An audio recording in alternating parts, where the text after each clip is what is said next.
Academy for Professional Studies Education പ്ലസിലേക്ക് എല്ലാ മാന്യ പ്രേക്ഷകർക്കും സ്വാഗതം.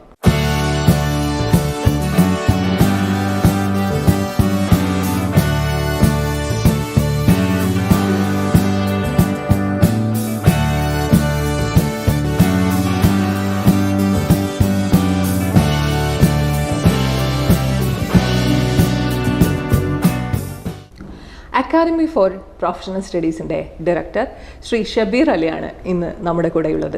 അദ്ദേഹത്തെ ആദ്യമായി ഈ ഒരു സെഗ്മെൻറ്റിലേക്ക് സ്വാഗതം ചെയ്യാം. സർ, എനിക്ക് ചോദിക്കാനുള്ളത്, നമ്മൾ ഈ ഒരു ഇൻസ്റ്റിറ്റ്യൂട്ടിൽ വരുന്ന സമയത്ത് തന്നെ ഏറ്റവും ഡിഫിക്കൽട്ടായിട്ടുള്ള ഏരിയാസും പോലും പറഞ്ഞുകൊണ്ടാണ് അഡ്മിഷൻ എടുക്കാറുള്ളത് എന്ന് കേട്ടിട്ടുണ്ട്. എന്നാൽ ഈ ഒരു റിസൾട്ട് അത്രമാത്രം ഫ്രം ദ ബിഗിനിങ് നിങ്ങൾ മെയിൻറ്റെയിൻ ചെയ്യുന്നുണ്ട്. എന്താണ് അതിൻ്റെ ഒരു ഏരിയ, എന്താണ് ഒരു സക്സസ് മന്ത്ര? ഒരു വിദ്യാഭ്യാസ സ്ഥാപനം തുടങ്ങുന്ന സമയത്ത് ഒരു കുട്ടിയെ സംബന്ധിച്ചിടത്തോളം, രക്ഷിതാവിനെ സംബന്ധിച്ചിടത്തോളം ഭയങ്കര പ്രതീക്ഷയോട് കൂടിയാണ് വരിക. അപ്പോൾ ആ സമയത്ത് നമുക്ക് അവർക്ക് മോഹന വാഗ്ദാനങ്ങളൊക്കെ കൊടുത്ത് അവരെ നമുക്ക് കൺവേർട്ട് ചെയ്തെടുക്കാൻ വളരെ ഈസിയാണ്. അപ്പോൾ കുട്ടികൾക്ക് എപ്പോഴും വേണ്ടത് അവർ ചെയ്യുന്ന ഒരു കാര്യം വളരെ എളുപ്പത്തിൽ കിട്ടുമെന്ന് അവരെ ബോധിപ്പിച്ചു കഴിഞ്ഞാൽ അവർ അതിനകത്തേക്ക് അട്രാക്റ്റഡ് ആവുകയും ആ ഒരു കോഴ്സിന് ജോയിൻ ചെയ്യുകയാണ് ചെയ്യുക.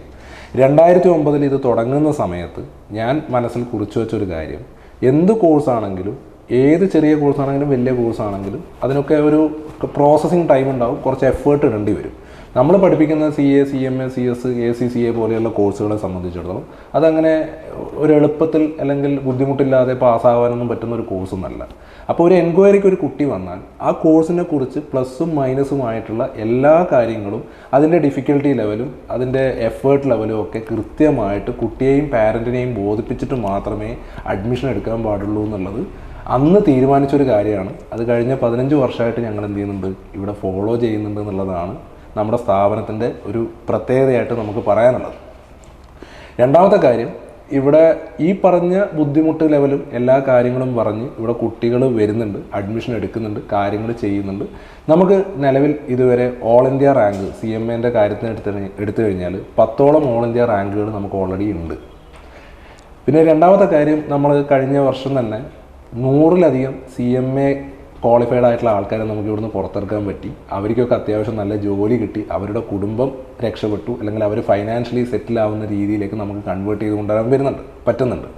അപ്പോൾ സ്വാഭാവികമായിട്ടും ഒരു സ്ഥാപനം എങ്ങനെ മുന്നോട്ട് പോകണം എന്നുള്ളതിന് വ്യക്തമായ പോളിസിയുണ്ട്. ഈ പോളിസിയിൽ 2 കാര്യങ്ങളാണ് ഞങ്ങൾ പ്രധാനമായിട്ട് കീപ്പ് ചെയ്യുന്നത്. ഒന്ന്, ഒരു സാമ്പത്തികം എന്ന് പറയുന്ന ഒരു കാര്യം ഹൈ പ്രൈസ്ഡായിട്ട് ചെയ്യുന്ന പരിപാടി ഞങ്ങൾ ചെയ്യാറില്ല. ഏറ്റവും അഫോർഡബിൾ ആയിട്ടുള്ള ഫീസിൽ എല്ലാ കാര്യങ്ങളും കുട്ടികളെ ട്രാൻസ്പെറൻ്റ് ആയിട്ട് കൺവിൻസ് ചെയ്തുകൊണ്ട്, പറയാനുള്ള എല്ലാ കാര്യങ്ങളും രക്ഷിതാക്കളെ ബോധിപ്പിച്ചുകൊണ്ട്, കുട്ടികളെയും കൂടി ഇൻവോൾവ് ചെയ്യിപ്പിച്ചിട്ടുള്ള ഒരു എഡ്യൂക്കേഷൻ സിസ്റ്റമാണ് തുടങ്ങി അന്ന് മുതൽ ഇത്രയും കാലം ഞങ്ങൾ ഫോളോ ചെയ്തു പോകുന്നത്. അതിനിടയിൽ ഒരുപാട് കോമ്പറ്റീറ്റേഴ്സും കാര്യങ്ങളൊക്കെ ഈ ഫീൽഡിൽ ഒരുപാട് സ്ഥാപനങ്ങൾ വേറെയുണ്ട്. പക്ഷേ ഞങ്ങൾ ഇപ്പോഴും ഈ ഒരു പോളിസിയിൽ നിന്ന് വിട്ടു പോകരുത്. കാരണം നമ്മുടെ വിദ്യാഭ്യാസം എന്ന് പറയുന്നത് ഒരു ഡിവൈൻ പ്രൊഫഷനായിട്ടാണ് കണക്കാക്കുന്നത്. അപ്പോൾ എല്ലാ കാര്യങ്ങളും ട്രാൻസ്പെറൻ്റ് ആയിരിക്കണം, ഓതൻറ്റിക് ആയിരിക്കണം. ആരെയും മിസ്ലീഡ് ചെയ്ത് ഒരു 2 രൂപ ഉണ്ടാക്കണം എന്നുള്ളൊരു ചിന്ത നമുക്ക് ഉണ്ടാവാൻ പാടില്ല എന്നുള്ളതാണ് ഈ നമ്മുടെ ഒരു വിഷനും ഒക്കെ ആയിട്ട് നമ്മൾ കൊണ്ടു നടക്കുന്നത്.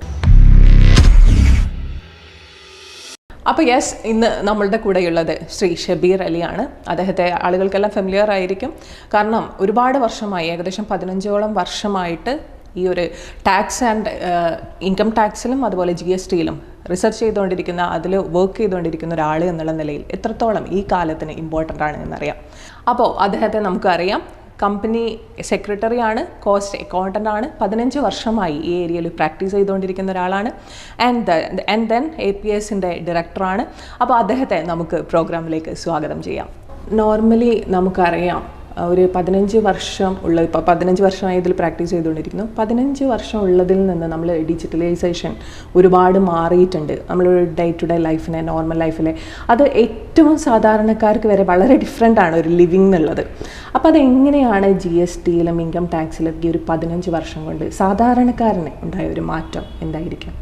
15 വർഷം മുമ്പ് നമ്മൾ ഇൻകം ടാക്സിനെ കുറിച്ചും GSTനെ കുറിച്ചൊക്കെ മനസ്സിലാക്കി വെച്ചിരിക്കുന്ന കുറച്ച് കാര്യങ്ങളുണ്ടാവും. അല്ലെങ്കിൽ വാറ്റ് എന്നൊക്കെ പറഞ്ഞിട്ടുള്ളൊരു പരിപാടിയായിരുന്നു മുമ്പ് ഉണ്ടായിരുന്നത്. അതൊക്കെ നമ്മൾ മാനുവലി പ്രിപ്പയർ ചെയ്ത്, മാനുവലി പ്രോസസ്സ് ചെയ്ത് സർക്കാരിന് സബ്മിറ്റ് ചെയ്യുന്ന ഒരു സംഭവമായിരുന്നു. പക്ഷേ ടെക്നോളജി വല്ലാതെ ഡെവലപ്പായ സമയത്ത് നമ്മൾ ഈ പറയുന്ന എല്ലാ കാര്യങ്ങളും ഡിജിറ്റലൈസേഷനായി ടെക്നോളജി ഡെവലപ്പ് ചെയ്യുന്നതിനനുസരിച്ച് ഗവൺമെൻറ്റും എന്ത് ചെയ്യുന്നുണ്ട്, നല്ലപോലെ അപ്ഡേറ്റ് ചെയ്യുന്നുണ്ട്. ഇപ്പം നിലവിൽ നമ്മൾ പല ഇടപാടുകളും നടത്തിയാലും നമ്മളിതിൻ്റെ ഡീറ്റെയിൽസ് ഒന്നും സർക്കാരിന് കൊടുത്തിട്ടില്ലെങ്കിൽ പോലും സർക്കാരിന് ഇതൊക്കെ പല സോഴ്സിൽ നിന്നായിട്ട് കളക്ട് ചെയ്യാനുള്ള ഒരു ഓപ്പർച്യൂണിറ്റിയും അതിനുള്ള നിയമവശങ്ങളും കൃത്യമായിട്ട് സർക്കാർ എന്ത് ചെയ്തിട്ടുണ്ട്, ഇംപ്ലിമെൻറ്റ് ചെയ്തിട്ടുണ്ട്. അപ്പം നമ്മൾ അറിഞ്ഞോ അറിയാതെയോ ഒരു ട്രാൻസാക്ഷനിൽ ഇടപെടുകയും അതിൻ്റെ ഏതെങ്കിലും ഒരു ഭാഗത്ത് ഇത് ബാങ്കിലോ മറ്റുള്ള സ്ഥലങ്ങളിലോ ടച്ചായി കഴിഞ്ഞാൽ അത് സർക്കാരിന് കിട്ടാൻ ഈസിയാണ്. രണ്ടാമത്തെ കാര്യം, നമ്മൾ ക്യാഷ് ഇടപാടുകളാണ് കൂടുതലും കൈകാര്യം ചെയ്യുന്നതെങ്കിൽ നമുക്ക് ഓക്കെ, അതങ്ങനെ ഒരാൾ കൊടുത്തു ഒരാൾ വാങ്ങി അത് എവിടെ റെക്കോർഡൊന്നും ചെയ്യപ്പെട്ടില്ലെങ്കിലും കുഴപ്പമൊന്നുമില്ല. പക്ഷെ നേരെ മറിച്ച് ഈ ഏതെങ്കിലും ഒരു ട്രാൻസാക്ഷൻ്റെ ഏതെങ്കിലും ഒരു ചെയിനിൽ ഒരു ബാങ്കിലൊന്ന് പണം ടച്ച് ചെയ്ത് കഴിഞ്ഞാൽ പിന്നെ അത് ഓതൻറ്റിക് ഡോക്യുമെൻ്റായി. നാളെ നമുക്കത് കണ്ടിട്ടില്ലെന്നോ അത് നടന്നിട്ടില്ലെന്നോ ഒന്നും പറഞ്ഞ് പ്രൂവ് ചെയ്യാൻ വേണ്ടിയിട്ട് പറ്റാത്തൊരു സാഹചര്യമാണ് ഇപ്പോഴുള്ളത്. അപ്പോൾ നമ്മൾ തന്നെ പല ഇടപാടുകളും നടത്തി കഴിഞ്ഞാൽ ഇൻകം ടാക്സ് ഇതിൻ്റെ ഡാറ്റ കളക്ട് ചെയ്യാൻ വേണ്ടിയിട്ട് നമുക്കൊരു ആനുവൽ ഇൻഫർമേഷൻ സ്റ്റേറ്റ്മെൻറ്റ് എന്ന് പറഞ്ഞൊരു സംഭവമുണ്ട്. അതേപോലെ സ്റ്റേറ്റ്മെൻറ്റ് ഓഫ് ഫൈനാൻഷ്യൽ ട്രാൻസാക്ഷൻസ് എന്ന് പറഞ്ഞിട്ടൊരു സംഭവമുണ്ട്. ഇതിനകത്ത് റിഫ്ലക്റ്റ് ചെയ്യും.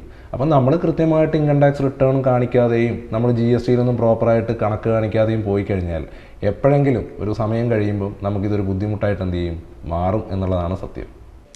APS എഡ്യൂക്കേഷൻ പ്ലസിൻ്റെ ഇന്നത്തെ സെഗ്മെൻറ്റ് ഇവിടെ തീരുകയാണ്. കൂടുതൽ വിശേഷങ്ങളുമായി അടുത്ത സെഗ്മെൻറ്റിൽ കാണാം.